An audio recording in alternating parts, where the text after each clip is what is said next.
Bueno, muchas gracias a las personas que nos están viendo en este momento. Tengo el honor de estar hoy conversando con Roy Thompson, quien es un abogado y empresario con muchísimos años de experiencia dentro y fuera del país, y además es el presidente del Consejo de Cáñamo y Cannabis de Costa Rica.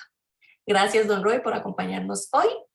Hoy vamos a hacer una entrevista y vamos a conversar sobre el cannabis en Costa Rica, porque ayer ya se firmó el reglamento del cáñamo industrial, pero quedan algunas dudas porque falta el reglamento del cannabis medicinal y además parece que ya viene el cannabis recreacional.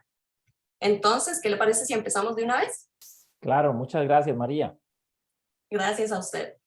Como le decía, hay algunas dudas todavía porque no muchas personas se han enterado que el reglamento que se firmó en este momento contiene solo la parte del cáñamo industrial. La pregunta es entonces, ¿qué incluye ese reglamento o más bien qué es lo que permitirá? Sí, gracias. El reglamento que emite el Poder Ejecutivo es una parte de la ley.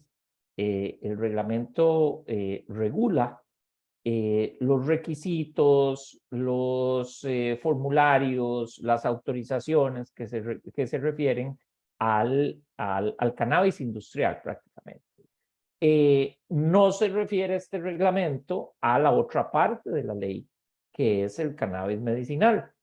En este segundo tema, mencionar que el Poder Ejecutivo indica que el día de hoy iban a publicar el borrador para consulta pública, lo cual implica en los tiempos de la actual administración que podemos pensar que en unos 15 días podríamos tener este reglamento de la segunda parte. Pero bueno, centrándonos en el tema del cáñamo industrial, este reglamento establece los requisitos, establece las obligaciones de las personas que reciben esa autorización, establece sanciones, establece, por ejemplo, algunos temas de trazabilidad, por lo cual, digámoslo así, establece un marco en el cual se desarrolla la actividad del cáñamo industrial. Y cuando hablamos de cáñamo industrial, tal vez para ampliarle la audiencia, hablamos de papel, de plástico, biocombustibles, podríamos hablar de materiales de construcción y eventualmente hasta de CBD. En esto, María, usted que ya ha estado tanto tiempo con este tema y sabe las confusiones que hay, si bien es cierto, el CBD es uno de los grandes productos industriales que salen del cáñamo, no es el único y tampoco es el más grande.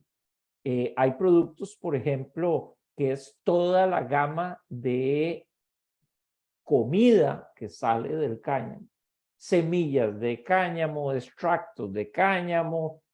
Por ejemplo, aquí en Estados Unidos, usted puede ver en los supermercados un montón de productos de nutrición y dietéticos, etcétera, con base de cáñamo. De igual manera, en Estados Unidos y en Canadá hay una gran industria de alimentos para animales basado en cáñamo. Y en este momento, por ejemplo, la industria de materiales de construcción es muy, muy fuerte, así como papel y textiles. Entonces, digamos, eso con el fin de encuadrar un poco la industria. El CBD va a ser importante, pero el CBD es importante también decir que es un commodity, está sujeto a las leyes de la oferta y la demanda desde el punto de vista del precio, etcétera. Por lo tanto, eso también es una actividad sujeta al comercio, ¿verdad? Por lo tanto, el CBD es uno de los productos más que tiene esta planta tan versátil a nivel mundial. Exacto. Muchas gracias por esa explicación porque creo que definitivamente hacía falta para dar un contexto más amplio. Porque muchas veces cuando se habla del tema del cannabis se habla solo de cultivar y de la parte recreativa. Tal vez si podríamos explicar un poco las licencias, que es, creo, una parte muy importante del reglamento. Se cree que como ya tenemos firmada la regulación, que entonces ya todas las personas en Costa Rica pueden sembrar en el patio de la casa. ¿Esto es correcto? Sí, no, muy lejos de ser correcto. Las licencias, la ley y el reglamento establecen licencias de cultivo, establecen licencias de procesamiento, establecen licencias de laboratorio, y cada una con sus requisitos específicos.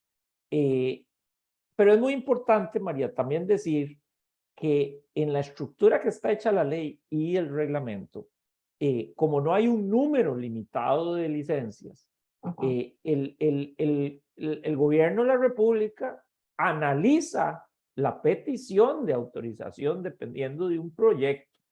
Entonces, por ejemplo, si usted va a dedicarse a hacer, no sé, telas, y usted dice, bueno, necesito X cantidad de plantas para producir telas, bueno, entonces si usted pide una autorización para, ¿qué le puedo decir?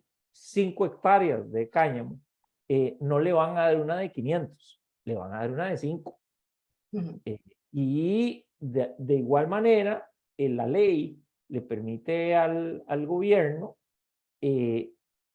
medir cuántas licencias puede dar en determinada zona, dependiendo de las solicitudes y dependiendo, digamos, de la masificación de las empresas en la zona. Yo en este tema, lo que sí creo es que nosotros tenemos grandes oportunidades como país en el sentido de que van a haber zonas muy específicas que se van a desarrollar más que otras, y por lo menos al inicio, y que eso va a generar un ecosistema de empresas conviviendo, vendiéndose servicios unas a las otras, y creo que eso siempre fue la intención. Pero bueno, volviendo a la pregunta, a cada licencia, sea la de cultivo, sea la de procesamiento o la de laboratorio, todas esas licencias están sujetas, o esas actividades están sujetas a verificación de parte del Ministerio de Agricultura y del Ministerio de Salud, están sujetas a permisos de funcionamiento del Ministerio de Salud, están sujetas a permisos también y patentes municipales. Por lo tanto, hay una gran cantidad, digamos, hay un número de trámites importantes que esto implica, lo cual significa que la actividad tiene además ciertos costos. Por ejemplo, lo hablábamos antes de empezar la entrevista. Por ejemplo, el Ministerio de Salud puede someter a las empresas, o va a someter, porque está en el reglamento y está en la ley, a una verificación de sectores o de muestras de la plantación para verificar que el porcentaje de THC no sea superior al 1%, porque si el porcentaje de THC es superior al 1%, entonces ya no es cáñamo. Exacto. Entonces ya lo que habría es una plantación de cannabis. Entonces, ese tipo de verificaciones, ese tipo de muestreo, ese tipo de pruebas y de testing tienen costos. La seguridad a la que se ve obligada las empresas tienen costos. Entonces, desde ese punto de vista, yo lo que recomendaría a las personas que estén interesadas en entrar en esta industria es que realmente hagan un cálculo de los costos desde el punto de vista real, con el fin de que tengan una visión de qué tamaño es empezar a participar en una industria como esta. Esta es una industria similar, diferente, pero similar a la industria farmacéutica. A nivel de laboratorios hay requerimientos, hay exigencias, a nivel de materia prima hay exigencias, hay estándares, etcétera, y todo eso tiene costos, así que no es simplemente sembrar y tampoco es simplemente solicitar un permiso para sembrar, porque también hay que analizar que lo que usted produzca en virtud de esa autorización que usted obtiene del gobierno se lo tiene que vender a alguien. Y ahí entramos en una situación que está totalmente fuera del gobierno, fuera del alcance del gobierno. El gobierno no interviene en quién le compra y quién le vende. O sea, el gobierno otorga una autorización para sembrar y el empresario tiene que generarse un mercado para sus productos.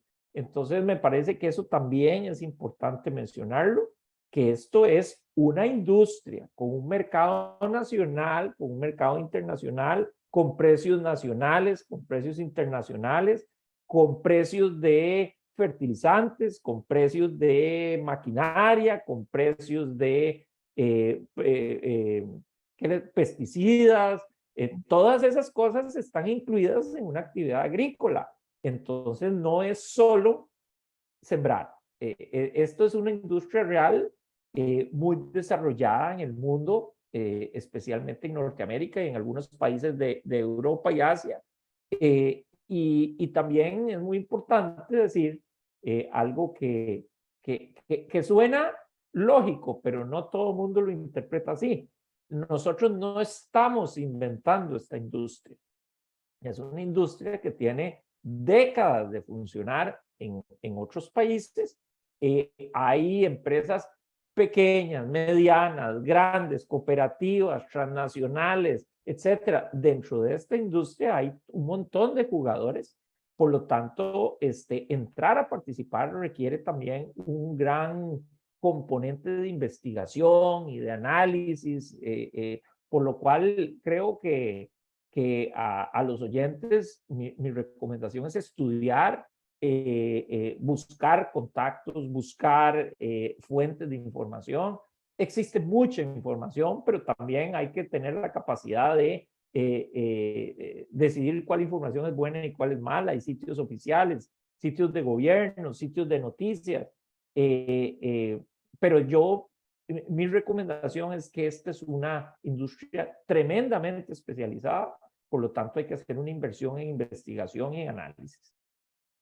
Muchas gracias por todas esas recomendaciones. Definitivamente yo creo que lo que todas las personas que nos están viendo pueden hacer es guardar este video, pausa si es necesario, tomar notas, porque con tantas personas interesadas aparentemente en esta industria, es vital que sepamos cuáles son los pasos a seguir, porque como usted nos mencionaba, no es simplemente sembrar, sino que es asesorarse con las personas indicadas, con las personas que saben, con las personas que tienen años trabajando en este tema. Súper importante. Entonces ahora sigamos. Esa era la parte del cáñamo. Sí. Si podemos explicar también, porque no todo el mundo sabe, qué significa que la otra parte del reglamento, el cannabis medicinal, esté en este momento en consulta pública. ¿Qué significa esto? Ok, la Ley General de la Administración Pública establece un procedimiento para la emisión de normas. Hablo normas administrativas, ¿verdad? La Asamblea aprueba leyes, pero a nivel del Poder Ejecutivo existe una estructura para la emisión de normas. Y uno de los elementos más importantes en la emisión de normas por parte del Poder Ejecutivo en el uso de su potestad reglamentaria es los reglamentos. Y los reglamentos tienen una importancia de varios lados. Uno de esos, y para mí es el vital, y sé que tal vez estoy hablando muy en abogado en esto, pero es muy importante que la gente entienda cuál norma le pueden aplicar a una persona y cuál norma no. El proceso de emisión de un reglamento implica someter ese texto a consulta pública para que las personas puedan referirse, oponerse, solicitar modificaciones, etcétera. Y el Poder Ejecutivo analiza esas observaciones o esas oposiciones y decide cómo termina el reglamento, para ponerlo en fácil. Ahora, al haber publicado el borrador, entonces le da participación a la ciudadanía. Entonces, en una teoría, digamos, legal constitucional, en la formación de esa norma, la ciudadanía participa al someterse a la consulta.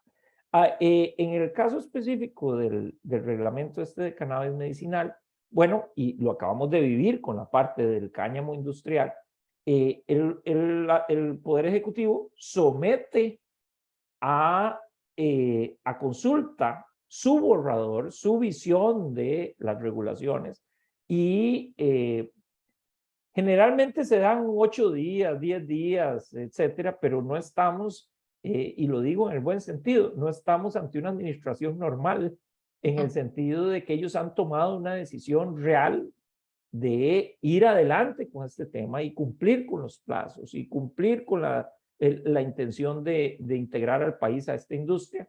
Así que yo creo que en el tema de cannabis medicinal vamos a tener en 1 o 2 semanas, realmente tal vez 2 semanas para ser justo, vamos a tener un reglamento. Ahora, es un reglamento que tiene una lógica diferente. ¿Por qué? Porque el cáñamo es comida. El cáñamo es comida. Es más, en el mundo, el cáñamo se clasifica como food. Y por eso el CBD, por ejemplo, se clasifica como un suplemento alimenticio, porque es comida. Exactamente. ¿Okay? Bueno, entonces, en el caso del cannabis medicinal, la lógica es completamente diferente. Es un producto o un compuesto o una planta que está industrializada con el fin de, no de curar, pero participar en una terapia para una persona que tiene X o Y dolencias. Entonces, la lógica de un reglamento de cannabis medicinal no solo incluye requisitos de producción, sino que esos requisitos de producción van en el sentido de seguridad del consumidor. Entonces, ¿qué es lo que pasa? Que al intervenir un doctor que emite una prescripción, le está diciendo al paciente, entonces, vean lo que tenemos ya en el reglamento de cannabis medicinal, sin haberlo visto. Tenemos a un doctor, tenemos una prescripción y tenemos un paciente. Esos 3 jugadores en el otro reglamento no existen. En este reglamento existen. Por lo tanto, esa relación entre médico-paciente implica que la prescripción del médico se da con la intención de que el paciente tenga algún tipo de beneficio que le puede ofrecer el cannabis medicinal. Ya ahí no hay límites. No tenemos límites de THC porque la intención del cannabis medicinal más bien es que tenga THC, no que no tenga. Entonces ahí no tenemos límites. Sí tenemos un límite, pero es el piso. Sí. Debe tener más de 1%, porque si no tiene más de 1%, la terapia o la parte, digamos, terapéutica no existe. Pero entonces ahí entramos en algunos, digamos, en algunas lógicas diferentes. Por ejemplo, la seguridad de consumo de ese producto. Entonces, igual que en cualquier planta, no es que la planta del cannabis sea diferente a un limón. Las plantas deben ser sometidas a revisión de metales pesados, plaguicidas, pesticidas, virus, y hay una serie, digamos, de elementos que son valorados en los laboratorios del mundo que se dedican a esto, donde pueden certificar que esa planta con esas condiciones es segura para el consumo humano. Y ahí eso le da, digamos, la lógica al reglamento del cannabis medicinal. Le da la seguridad al médico de que lo que él está prescribiendo está producido con ciertos estándares y le da la seguridad al paciente de que lo que le están prescribiendo está producido con ciertos estándares que le da seguridad. Hay algunas cosas, insisto que no he visto el reglamento, pero hay algunas cosas que esperamos que se definan en ese reglamento. Por ejemplo, los puntos de venta. Tiene que haber una licencia de cultivo, obvio, estamos hablando de una planta. Tiene que haber una licencia de lugar donde se vende. Bueno, entonces eso podría ser de diferentes maneras. En Estados Unidos y en Canadá, por ejemplo, existen los dispensarios. Y los dispensarios son como supermercaditos de cannabis, donde están las diferentes potencias, las diferentes marcas, vienen de diferentes países, y además hay muchas variedades. Por ejemplo, existen variedades de cannabis modificadas genéticamente que tienen sabores de fresa, sabores de vainilla, cosas de este tipo. Entonces estamos hablando de una industria, digamos, muy desarrollada a nivel mundial. Por lo tanto, el reglamento debe definir cuáles son los puntos de venta. Hay algunos modelos que algunos países tienen, como eso le digo, Estados Unidos tiene el modelo de dispensarios, Canadá también, existen, aquí en Washington, D.C., donde yo vivo, por ejemplo, existen 2 o 3 o 4 dispensarios muy ubicados. En Washington, D.C., donde yo vivo, no hay cannabis recreativo, perdón, sí hay cannabis recreativo y hasta hay delivery en las casas.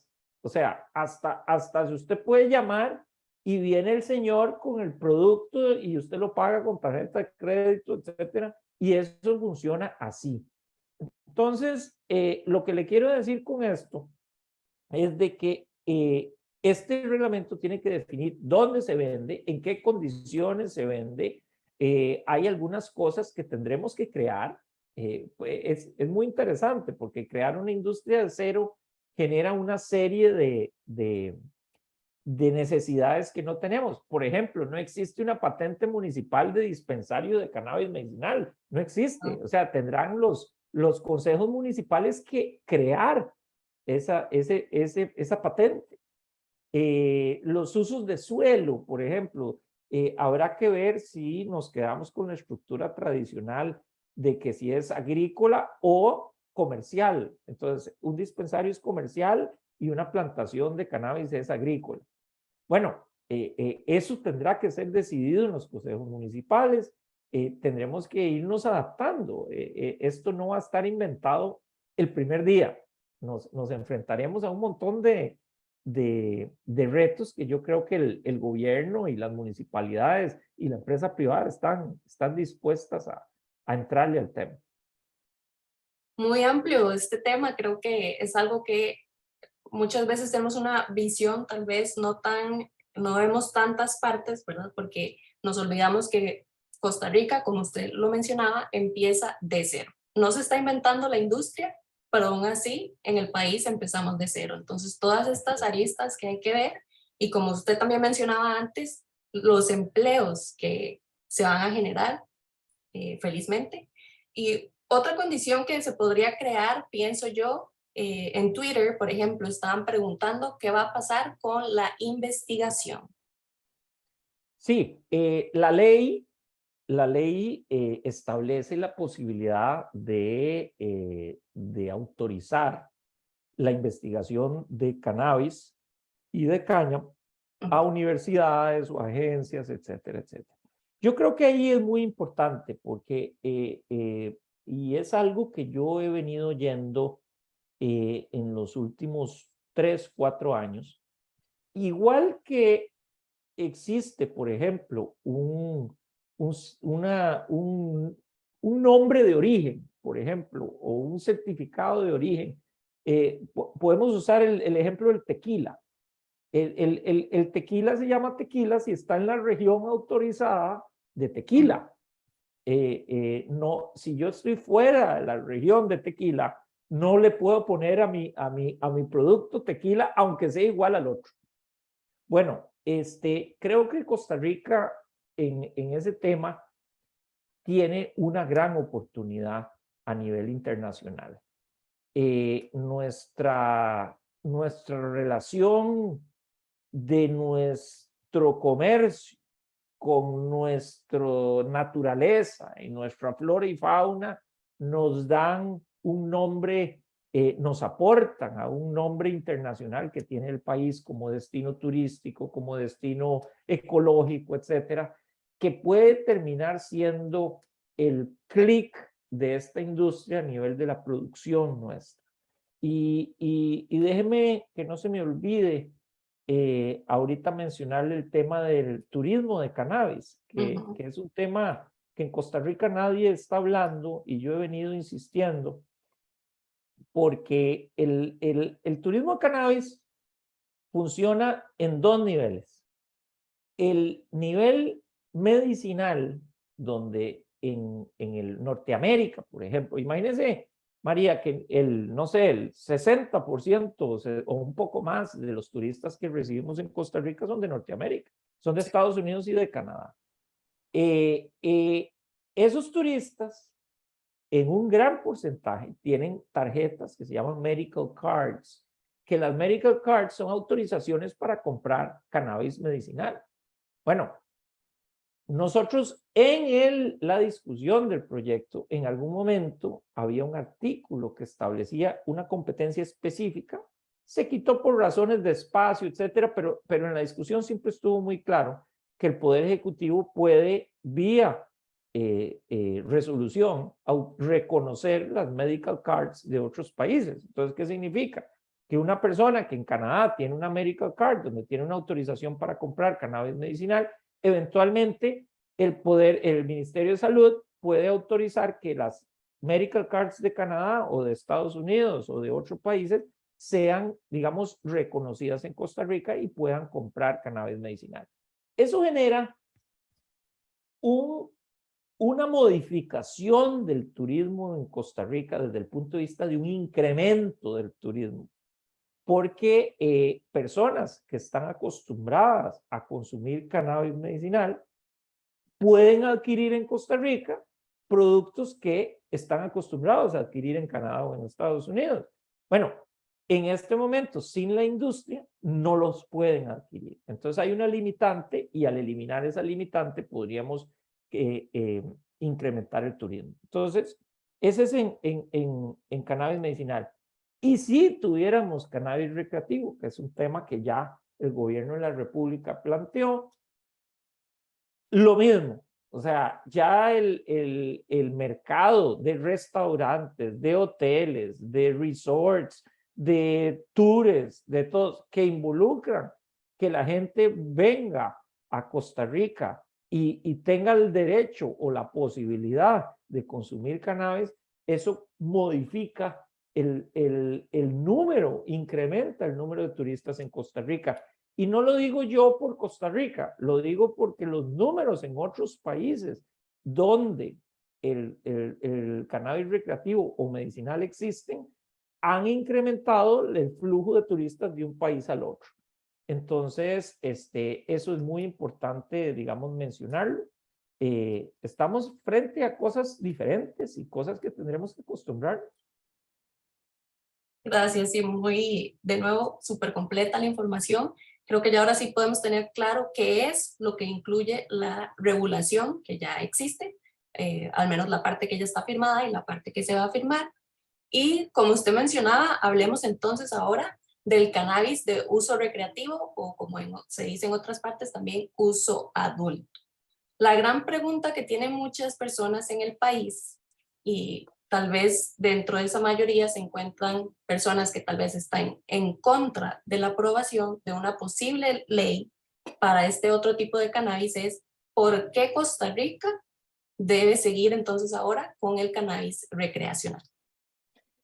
Bueno, lo primero que le voy a decir es esto. el cannabis recreativo no ha sido mi tema.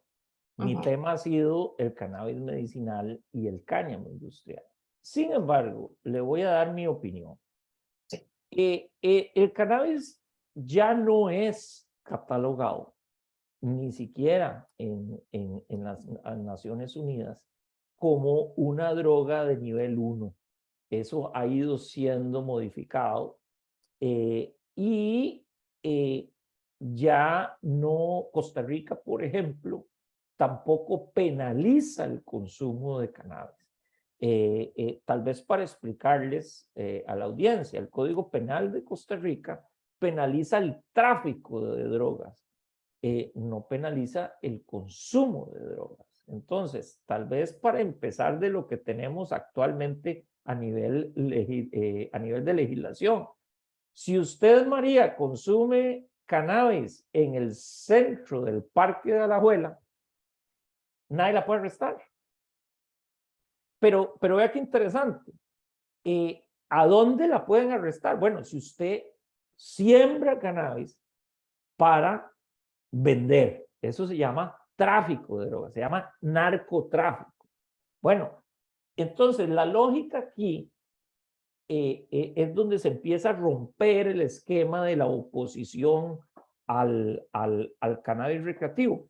Si todas las personas en Costa Rica y en muchos lados del mundo están autorizados a consumir cannabis, ¿por qué es prohibido la producción y la venta regulada por el Estado? Bueno, entonces pareciera ilógico de que algo que está permitido no esté regulado y, digamos, y vigilado por el Estado. Entonces volvemos al tema que es muy parecido al de cannabis medicinal. Bueno, si el Estado regulara la venta de cannabis recreativo, podría establecer estándares, testing, podría establecer requisitos de producción, podría establecer límites de producción, zonas de venta, etcétera, y eso le permitiría a los consumidores que ya existen, porque yo sinceramente me llama mucho la atención la posición, digamos, cuando uno mezcla religión con temas de gobierno, digamos, es una mezcla peligrosa, porque pareciera que uno cree que si autoriza el cannabis recreativo, la gente va a empezar a consumir marihuana. Bueno, el problema es que la gente no va a empezar a consumir marihuana. El problema es que la gente consume marihuana ya sin ninguna autorización del Estado.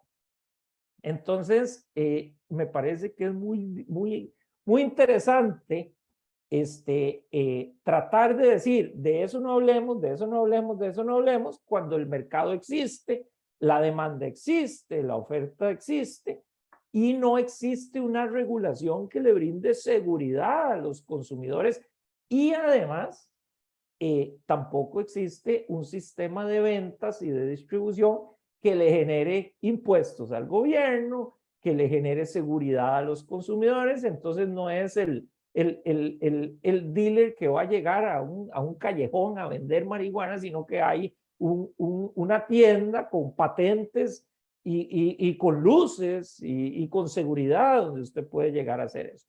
Esa es mi apreciación personal. Yo, como le digo, el tema del cannabis recreativo no me parece, no ha sido mi tema, pero creo que el Estado tiene que llegar hasta cierto punto de intervención en la libertad de las personas. Y eso es lo que la Constitución de Costa Rica garantiza. Existe un límite entre lo que el Estado puede hacer y la libertad de las personas. Y en las leyes que tenemos actualmente, las personas están autorizadas a consumir cannabis sin ninguna solicitud de permiso, etc. No existe. Lo que se está autorizando, lo que se autorizó, por ejemplo, en la ley que se aprobó en marzo, fue la siembra y producción de cannabis medicinal. Eso es lo que no está autorizado a nivel de cannabis recreativo. La siembra, producción y venta, esa es la parte que no está autorizada, pero el consumo ya está autorizado. Entonces, sinceramente le digo, he escuchado con mucha curiosidad las posiciones religiosas sobre esto y pareciera que estas personas creen o tienen la impresión de que el día que se apruebe el cannabis recreativo, la gente va a empezar a consumir cannabis cuando tienen 300 años en el mundo de estar, o más, perdón, más, porque, por ejemplo, en el caso de Canadá, y le menciono el caso de Canadá porque es un caso interesante, las tribus canadienses consumían cannabis. Entonces, cuando Canadá entra en esa discusión, la autorización de cannabis medicinal o de cannabis recreativo fue una discusión sin mucho problema porque tenían 1000 años de estar consumiendo cannabis. Bueno, resulta que para algunos el día 1 de que se consuma cannabis en Costa Rica es el día que se apruebe la posibilidad del cannabis recreativo. Yo creo que se debe aprobar, creo que es parte de la libertad de las personas que ya existe en las leyes de Costa Rica. No es que vamos a modificar el Código Penal, no. Ya la libertad de consumo existe. Y creo que es hora después de varios años donde se ha fomentado el gigantismo estatal, es hora de que volvamos a limitar hasta dónde llega el Estado y hasta dónde está la libertad de las personas.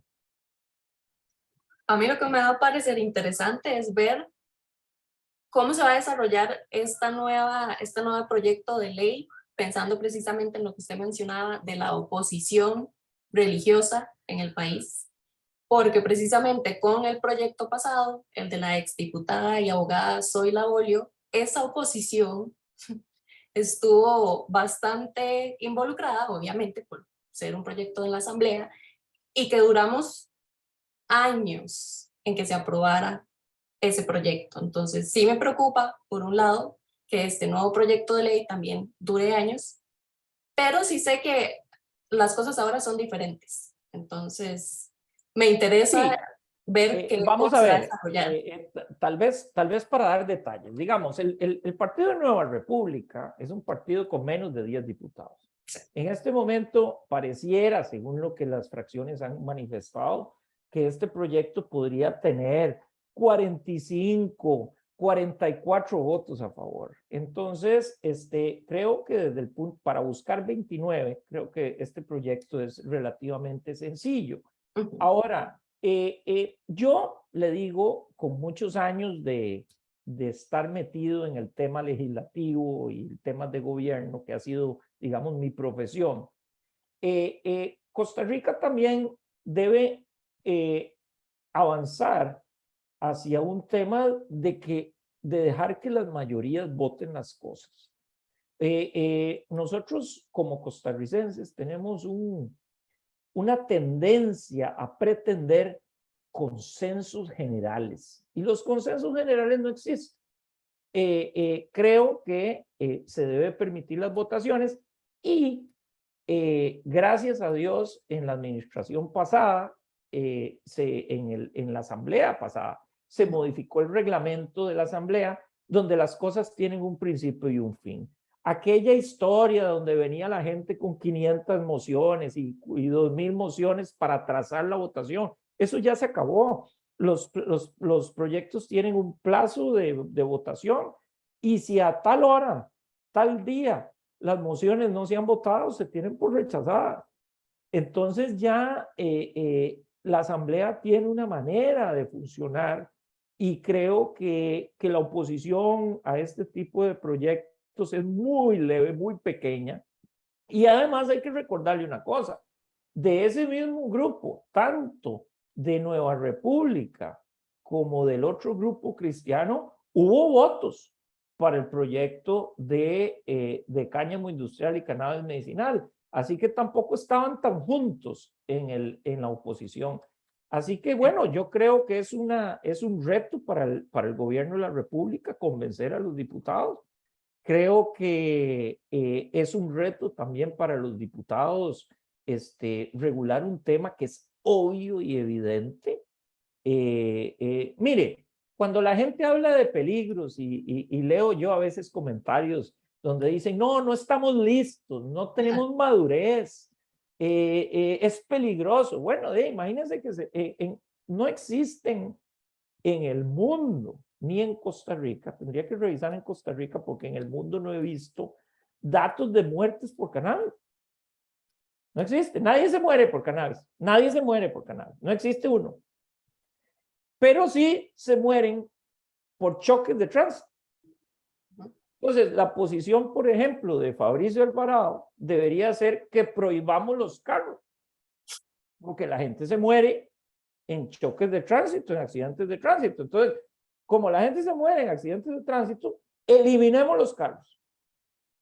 Entonces, esa lógica donde voy a disminuir la libertad de la gente por mi concepción religiosa, es lo que yo creo que el país ya debe empezar a sacudirse.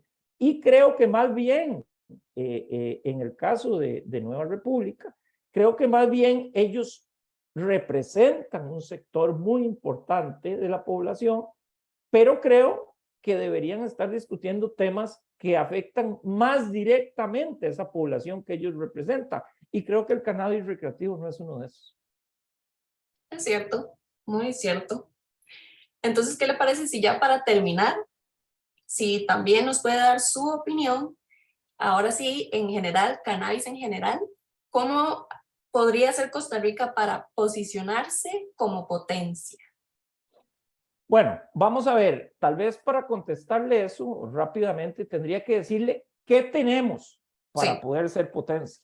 Bueno, tenemos tierra, tenemos agro, tenemos una cultura agrícola, tenemos mano de obra calificada. O sea, el cannabis es una planta. Bueno, entrenamos a la gente a poder cultivar esta planta.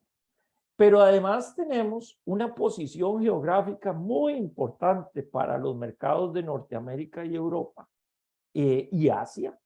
Tenemos agencias de atracción de inversiones tremendamente fuertes como son CINDE y Procome. Tenemos además tenemos tratados de libre comercio con alrededor de 50 países en el mundo. Tenemos un sistema de zonas francas que en el caso del cáñamo industrial y en el caso del cannabis medicinal, el procesamiento y manufactura están incluidos en ese régimen de zonas francas. Entonces, la pregunta es, ¿qué tenemos para ir a competir? Bueno, tenemos tantas cosas para competir y lo más importante es que tenemos un prestigio mundial sobre el tema ecológico, sobre el tema turístico, sobre el tema de protección a la naturaleza. Tenemos un prestigio tan importante que a nivel de producción de este tipo de cultivos va a valer mucho el nombre de Costa Rica, el origen de los productos. Y de igual manera, tengo que decir que esta industria va a desarrollar no solo la parte agrícola, sino que tenemos laboratorios, tenemos químicos, tenemos médicos. La parte de la investigación médica es un negocio millonario a nivel mundial. Tenemos una ley de investigación que se aprobó hace unos años en Costa Rica. Tenemos que explotar esa ley, tenemos que mejorar porque el mercado de investigación, por ejemplo, está en este momento acaparado por Canadá e Israel y creo que Costa Rica puede ser parte de eso. Entonces, ¿cómo nos convertimos en una potencia? Bueno, tenemos que buscar diferentes nichos donde realmente podemos ser competitivos y podemos darle calidad a la industria. Sí le digo, y en mi experiencia en el trámite de este proyecto de ley, que no es solo, y lo menciono siempre, no es solo el de doña Zoila, sino que esto empezó con un proyecto de Marvin Atencio en el inicio de la administración del presidente Solís. De ahí hemos durado 8 años con el tema. La diputada Zoila es la que recoge en la administración anterior una serie de conceptos y logra armar un proyecto ganador con el grupo de diputados de diferentes fracciones. Y ahí, y menciono un montón de gente que intervino Silvia Hernández, intervino Karine Niño, el mismo Villalta fue muy importante en la concepción de esto. Entonces, hay muchos jugadores en esto, pero lo que le quiero decir es de que realmente hay mucha posibilidad de Costa Rica de formar parte de cadenas de producción de Norteamérica, de Asia, de Europa, y creo que nosotros ya tenemos la experiencia para hacer eso en otro montón de industrias. Así que no sería nuevo para nosotros hacer eso. Creo que tenemos con qué, creo que tenemos que aprender. No es que el primer día entramos en el comercio mundial y eso fue todo. No, no. Creo que tendremos que ir aprendiendo, tendremos que traer tecnología, tendremos que perder el miedo a producir. Esta es una industria, y usted lo sabe muy bien, María, de innovación. Lo que una empresa produce este año, tal vez el otro año no lo produce, porque producen otra cosa diferente. Entonces, ese concepto de innovación tiene que ser el norte de esta industria y no creer porque vendí bastante de este CBD, entonces ya eso es lo que me dedico a hacer toda la vida. No, no, esto tiene un proceso de innovación y creo que tenemos zonas que son nuestros socios naturales, Estados Unidos, Canadá, el mismo Israel. Israel es una potencia en investigación en el tema de cannabis. Por lo tanto, yo creo que esos, y luego hay países en América Latina que han hecho, ya han iniciado, digamos, industrias interesantes, Uruguay, Argentina, Paraguay. Sin embargo, y esa es mi apreciación personal, incluyo Colombia. Sin embargo, creo, y lo digo abiertamente porque creo que nadie lo dice, creo que son nuestra competencia. Creo que Uruguay es nuestra competencia, creo que Argentina es nuestra competencia, creo que Colombia es nuestra competencia. Y entonces tenemos que entender que debemos generar un plan como país para la industria. Si nos convertimos en un eje de expansión de los competidores, creo que eso no va a ser tan positivo como si lo pudiéramos hacer nosotros. Gracias. Parte de ese privilegio, ese prestigio que tiene Costa Rica es que tenemos personas muy preparadas. Y una muestra es precisamente esta entrevista, que ya estamos terminando. Muchas gracias. Todo el conocimiento que usted nos acaba de compartir es simplemente, creo yo, no tiene precio, porque ahora que estamos empezando es cuando más, es el momento ideal para que aprendamos y para que nos preparemos para todo lo que viene, porque vienen un montón de cosas. Entonces, el HCAN, que es el Consejo del Cáñamo y Cannabis en Costa Rica, ¿cómo se pueden contactar las personas con ustedes y a qué se dedican? Bueno, mire, nosotros tenemos ese consejo, lo hicimos en Estados Unidos con la intención de atraer gente de América del Norte que se interesara en Costa Rica.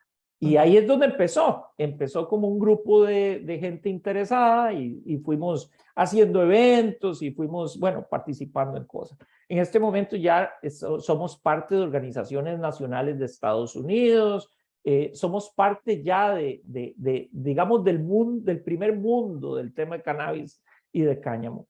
Es muy interesante lo que usted me pregunta, porque en este momento estamos en una posición donde realmente estamos reordenando lo que estamos haciendo, porque nuestra visión de 3 o 4 años para atrás fue apoyar la aprobación de la ley. Y en este momento tenemos ley y tenemos reglamentos.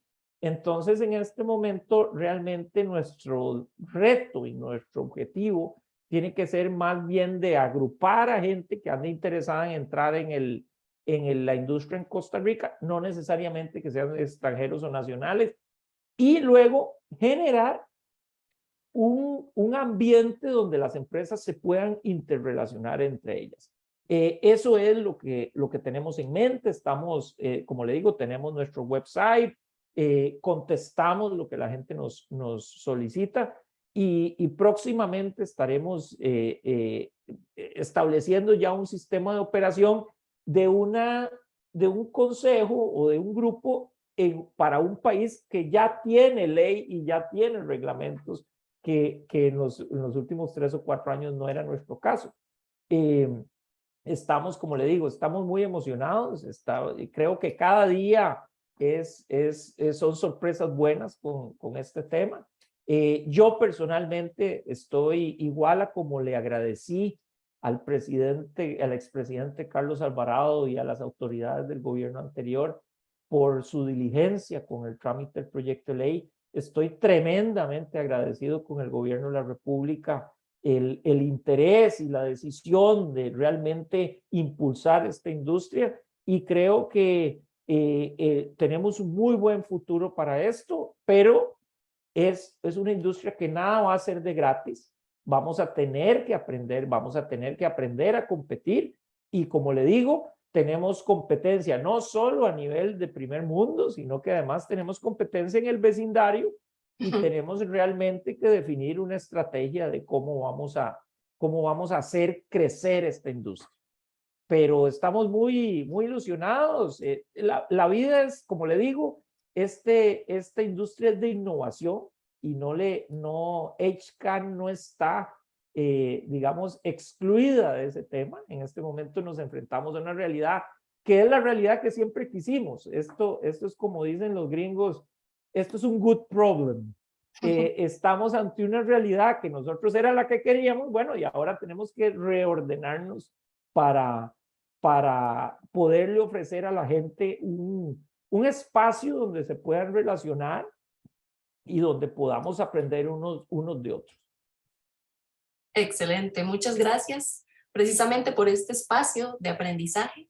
Le agradezco mucho haber aceptado la invitación a que habláramos hoy un poco más sobre el cannabis. ¿Algo más que usted quisiera decir para ya despedirnos? No, digamos, lo más importante, agradecerte a vos que has estado en este tema. Creo que el aporte tuyo ha sido vital en el tema, y no solo eso, la presencia a nivel de seguimiento con el gobierno, y con el gobierno digo el anterior, el de ahora. Sí. Seguimiento con el gobierno y seguimiento con las autoridades. Esta industria está basada en un concepto de información, y creo que entre todos los que participamos en esta industria, y tal vez hacer una salvedad nada más, HCAN no es la única organización que existe. Existen un montón de organizaciones. Yo he leído entrevistas de unos y de otros. Yo lo que creo es que es muy importante que los grupos estos logren salir y dar sus versiones, etcétera, de una manera seria, para que realmente tanto el gobierno como los empresarios tomen esta industria de manera seria. Pero creo que lo que quisiera es hacer un llamado a los otros grupos para que se manifiesten. No sé cuáles son sus posiciones, ni creo que me corresponde a mí saberlo, pero creo que la capacidad de ellos de manifestarse, de aparecer en la prensa, de decir las cosas que piensan en las redes, etcétera, creo que son vitales. Así que tal vez cerrar con eso, decir esto no es nada más de HCAN o de 1, 2 o 3 grupos. Creo que hay un montón de grupos de temas diferentes, porque unos son de recreativo, otros son de medicinal, otros son de cáñamo. Creo que así es como se crea una industria nueva. Así que bueno, agradecerte y estamos a la orden. Y un agradecimiento final a todas las personas que nos están viendo y que siguen tuguiacbd.com. Toda la información de HCAN va a quedar en la descripción de este video, igual todas las redes sociales de Tu Guía CBD, para que estén atentos a todo lo que viene. Muchas gracias y nos vemos en la próxima. Muchas gracias, María.